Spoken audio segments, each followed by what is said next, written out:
Hello. Fuck. Okay, we're gonna start that again. That's okay. We can do you're the one that has to edit it all, so. Hello. Welcome back to another episode of Local Music Shapes Culture. I'm Alison Christoff, and today I'm here with Brady Turner. Turner's your last name? Yeah. Okay, cool. Turner. That's gonna be on the title.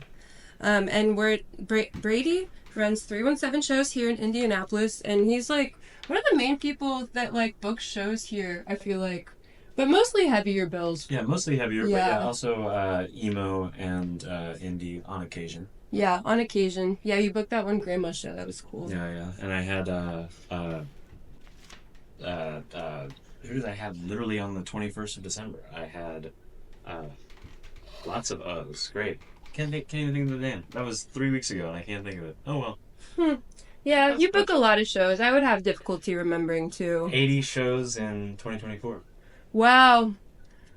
That's a lot of shows. A lot of shows. That's like almost 2 a week on average. Yeah. Which, ideally, that's like absolute max that I want in a week. But obviously, sometimes it falls. Sometimes I feel like you have like 4 shows It'll in be a week. 4 shows in 1 week and then nothing for like 3 weeks. It's just the way tour packages work out. Anyway, yeah, so Brady started 317 shows like just a few years ago, honestly, and he books a lot of shows here in the Indianapolis scene, DIY scene, hardcore shows, metal shows, emo shows, like we were talking about. But at first you kind of just started the 317 account by like promoting other local shows, right? Yeah. How long ago was that? So I started the 317 shows Instagram account. Also, just quick side tangent. The band was Greet Death. I booked Greet Death 3 weeks ago. Oh. But I started that account in November of 2021. My original idea was like, I looked at the scene, I looked at the shows I've been going to since the pandemic. I've been going to shows since I was like 16. I'm originally from southern Indiana, so I used to have to make a drive either to Louisville or Indy for shows.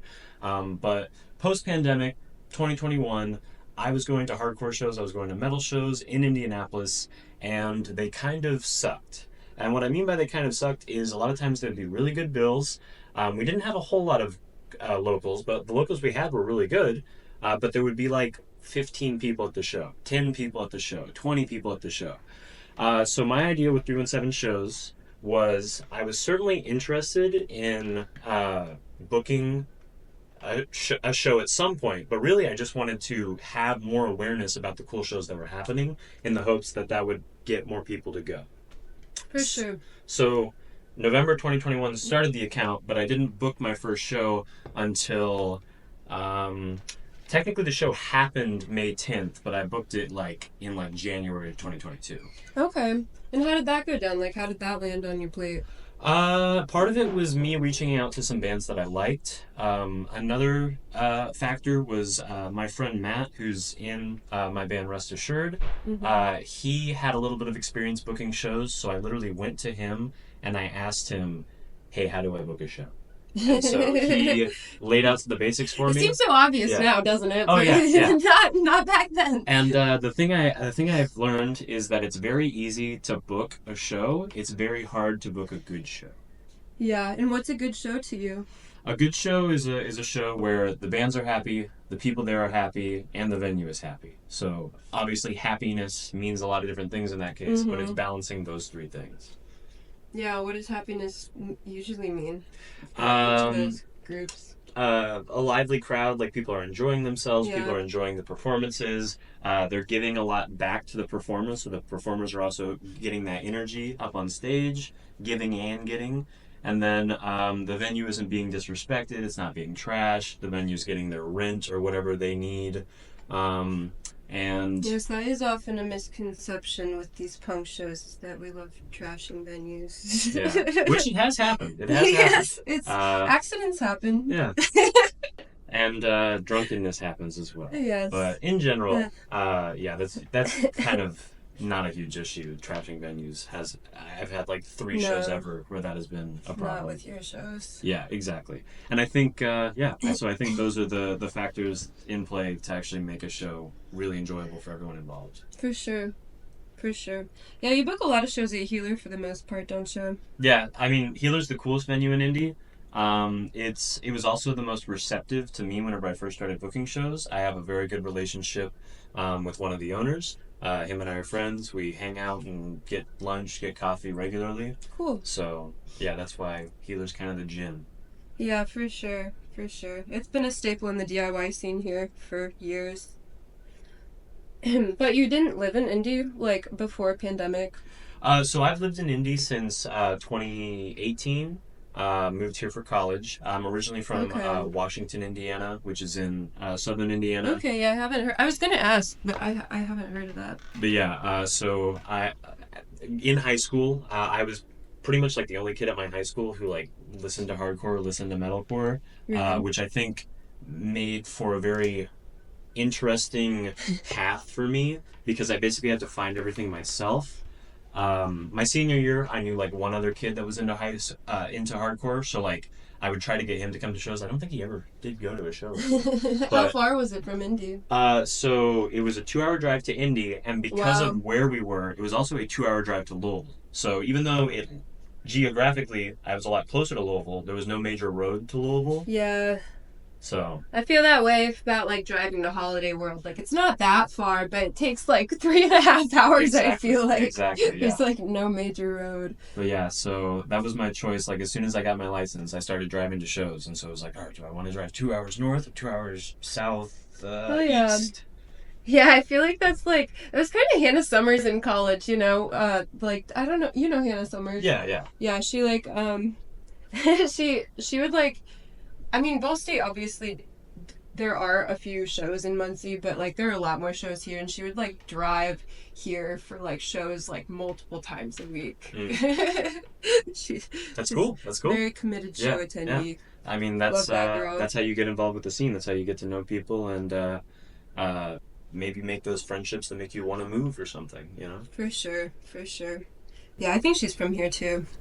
Yeah, so do you mostly focus on like the heavier bills just because that's like your own music taste? Yeah, yeah. I think 317 shows is ultimately, I guess you could say, a selfish endeavor where it's like I like a certain type of music and I want more of that music in indie. And whenever that music comes to indie, I want it to be really cool. Like I Mm-hmm. want it to be a very good vibe for the bands and the people involved. So that is basically why I do what I do. It's purely because I love this music and I want Indianapolis to be a place that these bands want to go to and that people here want to see those bands. Yeah, do you feel like you've like put indie on the map a little bit more in that regard? I would certainly hope so Yeah, because I yeah, guess that's not something like yeah. most people would be like, yeah, I put Indianapolis on the No, yeah, map. but I think in many ways I have because I mean I'm sure, like yeah, we were a drive-through state and I think and in some ways we're still a drive-through state, but like I'm kind of okay with that. I don't need Indianapolis to compete with Chicago. Like that's not the objective for here. sure. The objective is to just like, especially for like smaller touring bands, to be like, yeah, Indy is a cool city where we can have a cool show that pops off, and also like Indy's like almost 1 million people. There's plenty of people here who like this kind of music. It's just a matter of getting Yeah, everyone in a lot of touch. people might not even like know about it still. I mean, like, yeah, 317 shows has grown a lot. I was looking at its Instagram page and I'm like, holy crap, it has like 7,500 followers Yeah, now. it's crazy. And most of those followers are like people who are like between the ages of like 14 and 24. Like, Yeah. so it's I'm constantly getting like just like people in high school and people in college following the page because those are the kind of people who are just discovering this kind of stuff, which is Yeah, that's awesome. that's the And lifeblood I of the love scene. seeing young kids in the scene. Yeah, that is like, yeah, Healer's such a convenient place to book shows, and but it's also cool that it's like all ages Hmm. because I do, like, I love State Street Pub. Like, State Street Pub is by far like, I mean, maybe like my favorite venue in the Hmm. city, but like, yeah, it's a bar, so like the kids Yeah, can't come yeah. out.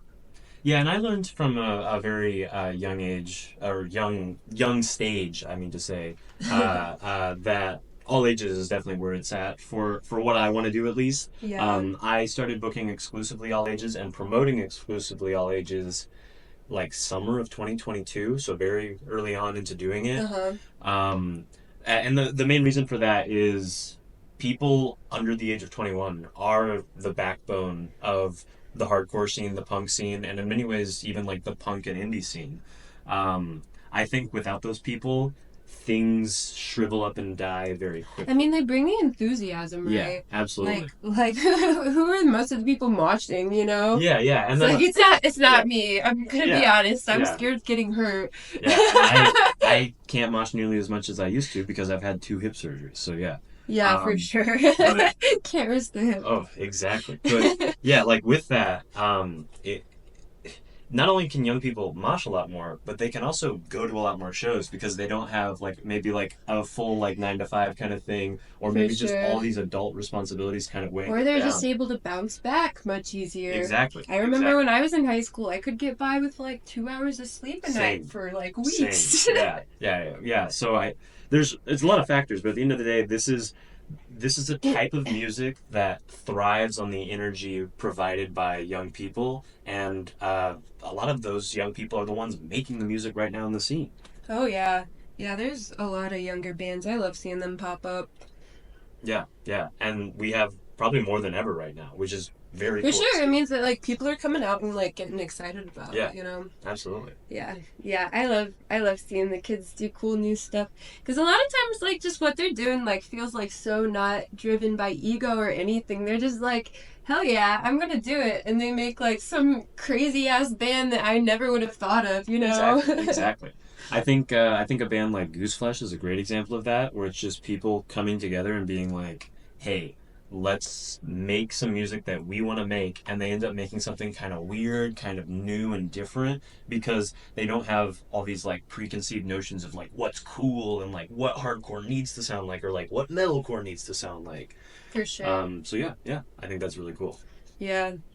Yeah, and I was gonna say like not only do I feel like the younger kids like do bring like are the backbone in the sense that like they bring a lot of enthusiasm, but like also they're the future. Like it's people get older, they're going to be the people our age, you know, like guiding the scene. Like if the young kids aren't involved, the scene's literally gonna die Yeah, out. yeah, exactly, exactly. It's There is nothing sadder, and this is no offense to anyone, but there is nothing sadder than going to a show and everyone there is older than me because I'm already like probably around median age of like attendees. So like, or at least attendees in Indianapolis. So like, if I go to a show and I'm the youngest guy there, that doesn't bode well for those bands, this scene, that venue. And obviously for like a 21 plus venue, it's a little bit of a different situation. hmm. But you just need the young people. Yeah, for sure, you really do. Yeah, and there's definitely like a couple other pockets of like people that have book shows here and like have connections in other cities, but it's mostly like on like a homey basis. I feel like. Mm-hmm. Mm-hmm. Yeah, those shows do tend to be a little bit smaller, Yeah, but yeah. it's nice that like 317 shows is like a hub for like people to contact. You know. Yeah, and like I'm no like saint or anything, but I try to be a little even-handed with things. Obviously, I'm going to book the things that I like, and I'm probably not going to book something that I think is just absolutely not good. But I For don't try to sure. like gatekeep genres. That's why I'll book a cyber grind band one day of the week, and then at the end of the week there's just like a punk bill. Like I try to book bands that I think are good that are of a lot of different genres because there's no use in like I don't know like pigeonholing to just one thing. Yeah, for sure. For sure. Have you had like any like crazy experiences at shows? Like have there what's the wildest things that have happened Wildest things at that the have shows that happened. you've booked? I mean, fights are always pretty crazy, but those don't happen very often. But yeah, What fights. kind of fights? Usually it's someone misinterpreting something happening in the pit, and so like someone moshes into them, they try to hit that person, and then whenever people see that, a lot of times that person will get jumped and thrown out, kind of thing. Those are Yeah. always fun experiences.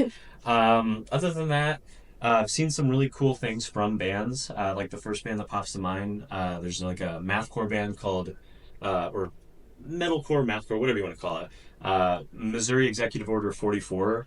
They all dress like door to door Mormons or whatever. Like they have Really? like bike helmets and like the button down shirts and How everything. many times have they come through? Just once, and they literally like almost like preach in between songs and Where are stuff. they from? Uh, uh, I hope they're from Missouri. It would be funny if they're not, Wait, but what I'm are they pretty called sure again? Missouri Executive Order 44. Okay.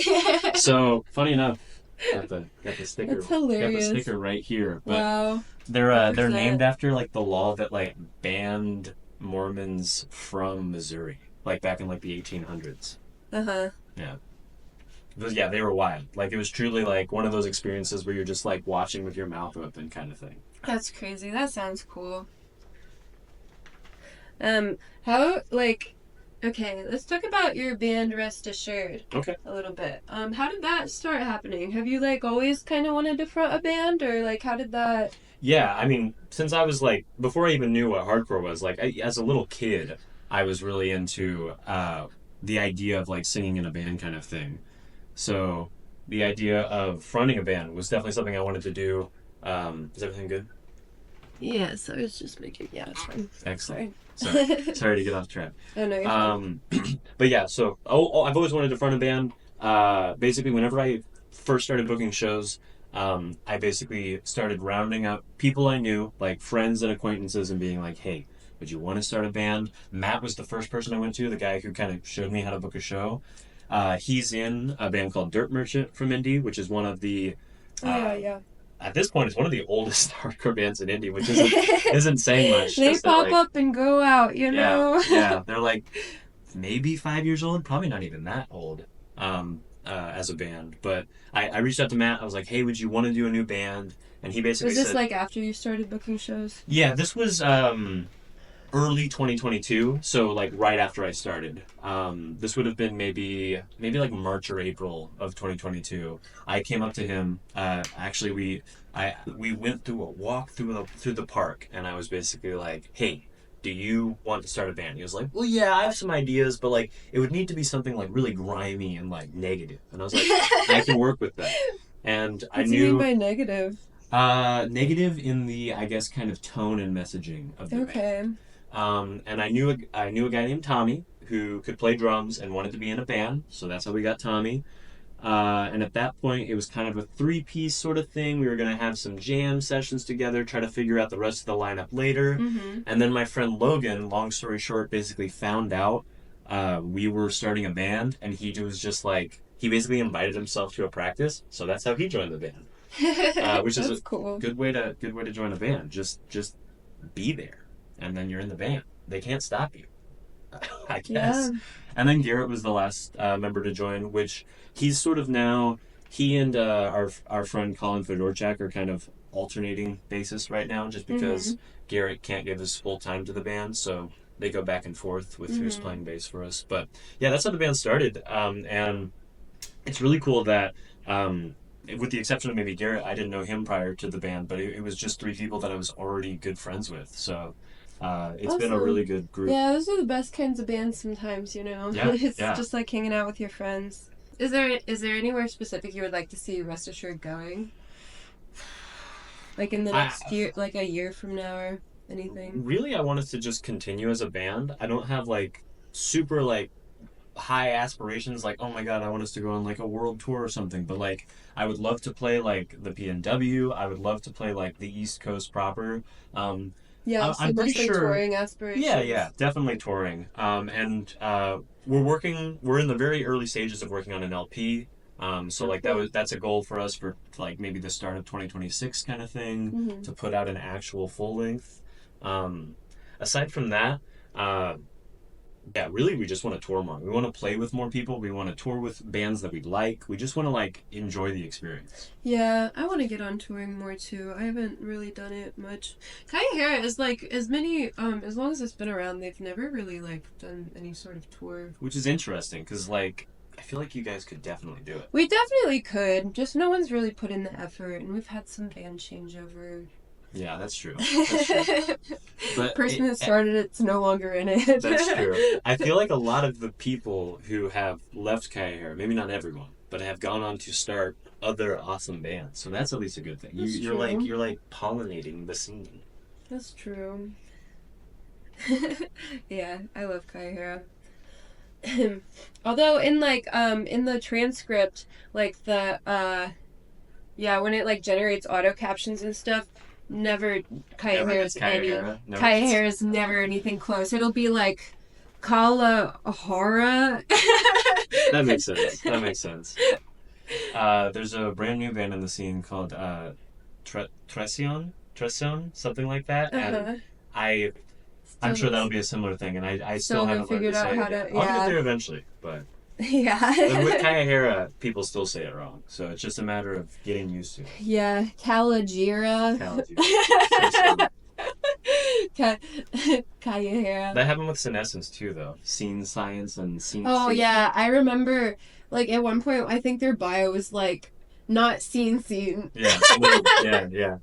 So I guess that's just the struggle you deal with when you choose a name that isn't just basic English words. So For sure, for sure. Well, where do you see like where do you want to see like the scene as a whole going? Like the Indianapolis local music scene as a whole. honestly, like I'm really happy with where it is right now. I think in general, I obviously want to see more new bands coming to fruition. I would Mhm. love to see some bands sort of filling some of the more niche subgenres of the scene. Like I feel like we don't have a whole lot of like metallic hardcore. Like we Mhm. have like heavy hardcore, we have like death metal bands, but we don't have a lot of stuff that's maybe kind of in between that. We don't have too many like really fast bands. We've got a couple. Rest Assured's a little fast. Patron Saints of Violence is fast. I think You that hear that? Brady wants you to start some bands. yeah, start that Metallic hardcore. or What else? fast. Just play fast. Just fast. Fast is good. Fast is Fast is good. good. I think Fast is exciting. in general, just looking at the U.S. as a whole, looking at the Midwest as a whole, looking at Indiana as a whole, we have enough mid-tempo bands. We don't need more. But start a band. It doesn't matter what it sounds like. Just start a band. You can start a mid-tempo band. You can It's get fine. fast later. It's fine. It's Yeah. kind But of yeah. hard to play fast sometimes. Oh, for sure, for sure. But that's the beauty of like power violence or like fast hardcore is that it doesn't even have to sound good. Yeah, play simple music really Simple. fast. Exactly. Exactly. That's, you make it Yeah. sound more intriguing simply by being Not that I fast. can play a blast beat on drums, but No, but yeah, but also like I feel like Kaya Hara is like a great example of like a band that's kind of filling one of these like subgenres where like you're not quite a hardcore band, but like you've kind of got a little bit of hardcore. You've got like some yeah, indie to they it. started a lot. They used to like identify a lot more shoegazy. Mm-hmm. Mm-hmm. And We did it's just been so before I cool. joined. Yeah, yeah. But it's been cool to see kind of Kaihara evolve and then also just like exist in this space where like you can play with a hardcore bill, or you can play with like a screamo bill, or you can play with like an emo bill. And like you're Yeah, perfect for all three. yeah. In general, like I don't even necessarily have like specific genres that I want people to start bands in, Mm-hmm. but I like don't even want people to classify a genre for them. I want people to like make stuff that doesn't even exist. You For know what sure, I for sure. mean? Yeah, yeah. And I guess that's kind of almost what I'm Yeah. shooting at with like some of the more like niche subgenres. Like just make something that sounds wholly unique, but like can fit into this mosaic of different music that we have in the scene. For sure. Yeah, develop the Indianapolis sound. Yeah, yeah. Well, let me see. Is there anything else I got going on here? I don't know. You got anything exciting coming up you want to share about?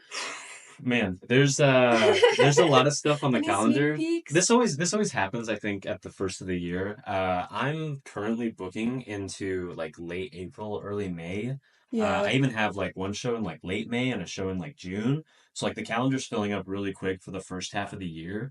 And I genuinely think like, all the January shows are announced, just four of them, but like they're all awesome. We have the Your Arms Are My Cocoon show Mm-hmm. coming up with Gaia Hera on it. Yeah. That one's gonna be incredible. Might even sell out. We'll see. Hell yeah. But like looking at February and March, like looking at some of the shows I don't have announced yet, I am just so excited for like what's to come. Like Yeah. we have literally bands that like I've either like kind of been like, they'll never come to indie, or bands that I'm like, oh, I really want to get this band in indie, and I'm getting both of those. That have hit you up. Yeah, so I'm really Yeah. excited. There's also even a band that I might be the most excited person in indie, so it doesn't really matter. But that's probably not true. There's probably dozens of people that are just as excited as me, if not more. But there is a band doing a reunion show in February. Oh, It's a really? secret who it is. Wow. but they're doing a reunion show When's it and gonna? album release show in February Wow. on Valentine's Day. Is it an Indianapolis Yeah, band? yeah, it's an older Indianapolis band, a band that's been, let's say, on hiatus. Oh yeah, that was the Um, show that you kicked us off of, Brady. uh, Sorry, I didn't mean to bring that up in the that's podcast. okay. That's okay. I gotta harass you so much. I'm Fair just enough. kidding. I'm not That's bitter fine. about that at That's all. fine. Yeah, things changed because it was originally going to be one band show, and now it's both bands show. So it's a double album release and one of the band's reunion show. So Yeah. I'm sorry. No, I'm I sorry. really was not. It was fine. I totally understood. I was not, I was I not. sent I sent such a long apology because I genuinely felt so bad. You're the only people I've ever kicked off of a bill. Pigmail brains. It's fine. But I did offer you some other shows. Yeah, you did offer us some other shows. It just didn't work out. Yeah. Crying right now. I just started crying on the I guess it's a podcast. It's also a video. Yeah, it's all it's available as both audio and video. It's like yeah, the podcast I feel like for video most people would just go to YouTube, but I'm primarily hosting like the podcast on Substack. I don't know if you've heard of Yeah, Substack. yeah, I have a Substack. Yeah, Oh, really? yeah. Okay, Mostly cool. just looking at other people's. I don't post anything, but Yeah. Yeah, so I don't know, Substack's been getting a lot of new features and I feel like it's been growing in popularity a lot yeah, recently. absolutely, absolutely. I'm a fairly new member. Like I've Yeah, joined in the me last few too. months. Me too. But like they started the ability to add video like I feel like over a year ago. Yeah, that's awesome. And then like I can host this podcast on there through video and it'll automatically upload to YouTube. Okay, To my YouTube channel. that makes life easy for you. Yeah, and it hosts it on its like own RSS feed, so I can just like for the podcast like audio, so it'll push it to like Spotify and Apple Music and wherever else I ask it to. That's awesome. That's awesome. Yeah. Yeah, I mostly use. AlisonChristoff.substack.com, I think. Say that again. I think I was talking over the beginning. AlisonChristoff.substack.com is where this podcast is hosted. Follow. And maybe some other content, but Heck yeah. But yeah, trying to I figure this out love a mostly good first. podcast app. I would definitely be listening every week.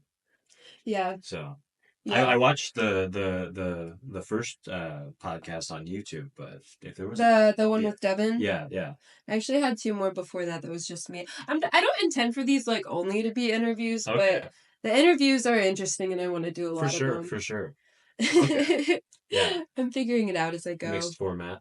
Yeah, I think Yeah. like if you kind of like approach it like with like a video essay kind of mentality, then that's awesome kind of thing. Like if you go Yeah. in with an objective, I love watching just like a single person talk about a topic they're passionate about for like an hour and a half. I love it. They're not quite an hour and a half. The ones that are just me are like, I feel like 20 minutes. That's fine. That's fine. I think I'm like the last of a generation that really likes really long format like audio. No, honestly, I feel like people are starting to get tired of like TikTok style stuff, and also TikTok Fingers might crossed. be banned. Fingers crossed. soon Oh, that's this true. year. That's a good point. That's a good point. Yeah, unless they sell to a U.S. company or something else crazy happens. That's crazy. That whole situation that like Trump wanted to ban it, and then Biden was just like, "Yeah, sure, we'll ban it." I thought Trump liked TikTok. No, he didn't initially. He was the one who initially wanted to ban it, but now he's flipped, and now he likes TikTok. Okay, yeah, that. Because he would- says that TikTok was very nice to him during the election. Yeah. Yeah, well, it didn't help Kamala that much. Like, they got so many followers, and like, yeah, I saw something that was like really interesting. Is like just showing like the impact of like long format content is like Trump like would go on like a ton of like podcasts and Yeah. like just like talk like not like just totally off script about Oh, whatever he wants to because that's just what he does. Exactly. And like But by doing that, he appeared like more like a normal person, while meanwhile Kamala, he's still polished. yeah, so polished, and then also refused to be on political podcasts and only wanted to do apolitical podcasts apparently. I think she like joined like one podcast. Yeah, yeah. Like, which is like, what are you doing? Like, apparently she got asked to do the Joe Rogan show and she just turned it down, kind of thing. Like the biggest podcast in the world. Which, listen, I mean, at the end of the day, she wasn't a great candidate to begin with, but like, she also just threw her campaign in the trash. Yeah, Democrats gotta figure out what they're doing. Yeah, and then some, and then some. Yeah. Cultural revolution, maybe. Maybe we need a little bit of a new system in place. Some food for thought. Anyway, thank you so much for coming on the podcast, Brady. I don't think I have any other questions um for you, but yeah, thanks so much for being for letting me interview you and for throwing so many shows in the scene. Like honestly, it's like scene's been really alive and it's been growing a lot, and a lot of it's because of the shows you book. So I'm thank you so having so much. much fun, and I'm grateful for this opportunity to have sat down and talked with you. Yeah, thank you. If you want to, Brady books a lot of shows. 317 shows on Instagram. Just at 317 shows. Absolutely. And DM me or email me, whatever you feel like. yeah. And then your band, what's your band's Instagram Rest handle? assured, I think it's just Rest Assured HC. Our email's Rest Assured INHC, but Rest Assured HC is the On Instagram. Instagram. And listen to our music. It's on all of the places. We Yeah. just put out an EP last year, and it's good. It's Hell good. yeah. And come out to shows. Find shows in your local city if you're from a different city. Start doing this kind of shit in your city. We need Exactly. we need more local music. Yeah, Brady just started doing it out of the blue 3 years Yeah. ago, and now he's like Yeah. one of the biggest show bookers in Yeah. Indianapolis. Either start doing it, or if there's someone already doing it, help them out because they can probably use help. Yeah. Yeah, you can like silo. You can like have each one of you can focus on the part that you like Yeah, doing. yeah. Or even like I have people in the scene that like literally just come out of their way, usually friends and stuff that'll be like, "Hey, do you need help working door? Yeah, Do you need help John working helps you out sound?" a lot. He A used to lot. help me out a lot. Oh. Colin Fedorchak. Sorry, John. Uh, John won't care. yeah. Colin Fedorchak and Holly Velasquez. I'm probably saying the last name wrong. I never have to say it out loud. Oh God. But Colin and Holly have been huge helps in the latter half of this year, and my bandmates have also helped a lot. Latter half of 2024, I guess. But Hell yeah. yeah, Any other shout outs you want to do before we wrap up one here? more shout out. Shout out Laura. I have a loving partner, and I love her. That's it. That's the Thank you so much for watching this episode of Local Music Shapes Culture. I'm Alison Christoff. This is Brady Turner with 317 Shows, and we'll catch you next week. bye. Bye.